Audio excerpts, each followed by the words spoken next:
Le Trésor, Laurent Mathieu. Bienvenue dans ce journal, voici les titres de l'actualité. 6 heures à 32 mètres du sol. 9 personnes sont restées bloquées hier soir dans une attraction de Plopsaland à La Panne. On en parlera en direct avec Dominique Dussin. Une partie du pays va repasser en alerte orange ce soir. On s'attend à nouveau à des vents particulièrement violents. On fera le point avec Caroline Dossogne. Nous verrons aussi que la faune est également victime des tempêtes. Reportage dans une clinique pour animaux sauvages du Brabant wallon. La Russie va-t-elle envahir l'Ukraine dans les jours qui viennent ? C'est ce que pensent en tout cas les États-Unis. Emmanuel Macron et Vladimir Poutine se sont eux entretenus ce matin. Le point dans ce journal. Et puis clap de fin pour les Jeux Olympiques de Pékin. La cérémonie de clôture est en cours. On dressera le bilan belge en fin d'édition.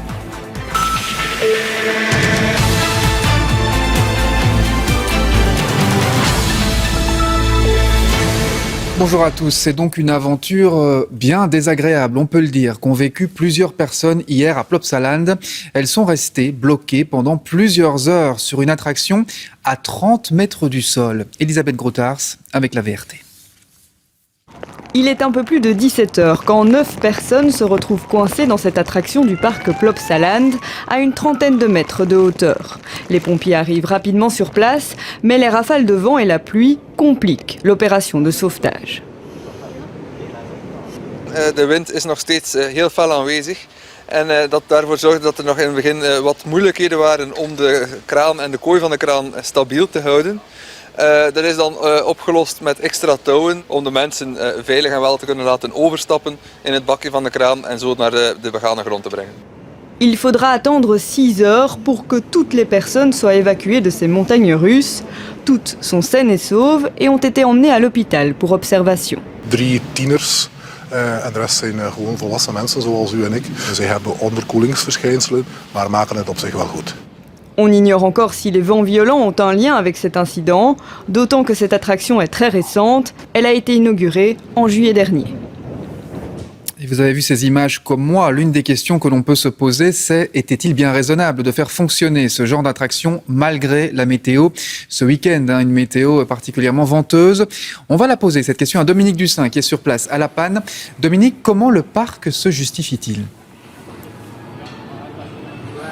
Mais d'abord, pour le moment, il n'y a pas tellement de justification puisqu'on ne sait pas quelles sont les raisons pour lesquelles ce petit train est resté bloqué à 30 mètres de hauteur hier après-midi. On ne sait pas si c'est à cause du vent ou si c'est à cause d'un problème mécanique. En fait, le fabricant de cette montagne russe est attendu demain pour venir un peu étudier les circonstances de cet incident. Alors, il faut savoir que c'est la première année que Plopsaland reste ouvert en hiver. D'habitude, il fermait après Noël et rouvrait à Pâques. Cette année-ci, comme il y a un hôtel qui a été construit, il reste ouvert les mercredis et les week-ends, évidemment. En janvier, en février, on a rarement un temps tropical en Belgique. Et s'il fallait fermer chaque fois qu'il y a mauvais temps, évidemment, il ne resterait pas ouvert très longtemps. Il faut savoir que les passagers du petit train qui se trouve ici ont été bloqués là-bas à plus de 30 mètres de hauteur. Et ils ont quand même eu de la chance, tout simplement parce que c'est une attraction qui offre 5 loopings, 5 possibilités de rester la tête en bas. Et heureusement, ils sont restés la tête en haut, il est vrai, pendant plus de 6 heures. Alors, ce matin, j'ai rencontré le patron de Plopsaland et je lui ai posé la question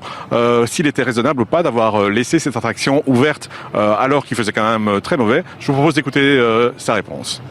On a 3 ou 4 places dans le parc où on mesure tout le temps le vent. Et quand le vent va plus élevé qu'autorisé pour une certaine attraction, on arrête cette attraction. Ici, nous n'avons pas passé les limites, donc on a des limites pendant 3 secondes, la force de vent peut être ça, ou pendant 10 minutes, la force de vent peut être ça. Et on n'a pas passé les limites, donc aussi pour nous c'est un peu bizarre ce qui s'est passé. On doit investiguer parce que ce qui s'est passé hier, on ne veut pas l'avoir une deuxième fois. Interview signée Dominique Dussin. Merci beaucoup, Dominique.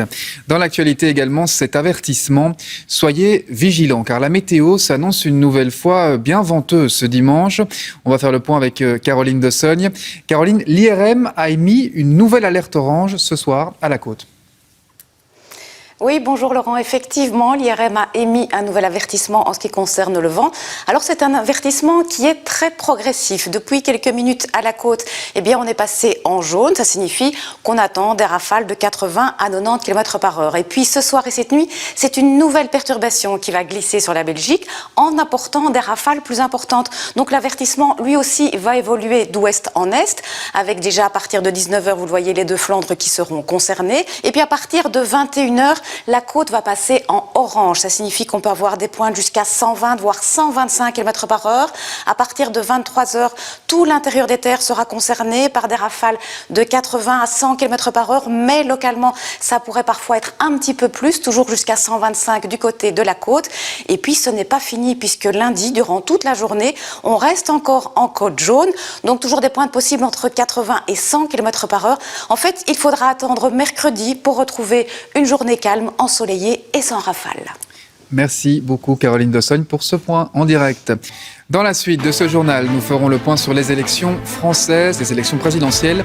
Nous sommes à moins de 50 jours du scrutin. On en parle en plateau avec Quentin Warlop. Nous irons aussi à Charleroi pour assister à ce qu'on appelle la récolte des idées noires. Thomas Deschamps nous attend en direct. Enfin, comme chaque dimanche, notre séquence Un œil en Flandre. On évoquera notamment les célèbres croquettes de crevettes d'Ostende. Voilà qui referme ce journal. Tout de suite, la météo de Caroline Dossogne. Et puis sachez que la Une vous propose cet après-midi la pièce Le Malade imaginaire de Molière. Et ce dans le cadre d'une semaine de mise en lumière des spectacles vivants. Excellent après-midi sur la Une. Et je vous dis à ce soir, à 19h30.